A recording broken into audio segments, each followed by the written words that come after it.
Hello বন্ধুরা, দেখুন আজকে আমাদের সকালবেলা একটা ছোট করে নাস্তার পার্টি হলো ইমলিকা ঝাড় গার্ডেনে। তো কালকে পম্পাদি বলল আমি ইডলি করে আনবো, তুমি তালপুরলি করে নিয়ে আসবে। চৈতালি বলল আমি চা বিস্কুট পাঁপড় ভাজা নিয়ে আসবো। আর উত্তমের বউ বলল আমি ফ্রায়েড রাইস নিয়ে আসবো।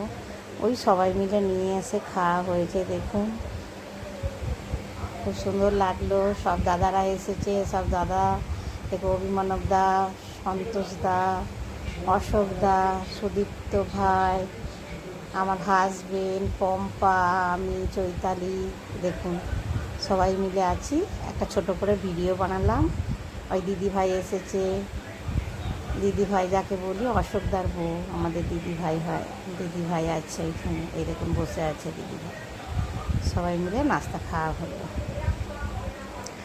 এইখানেই শেষ। Good morning.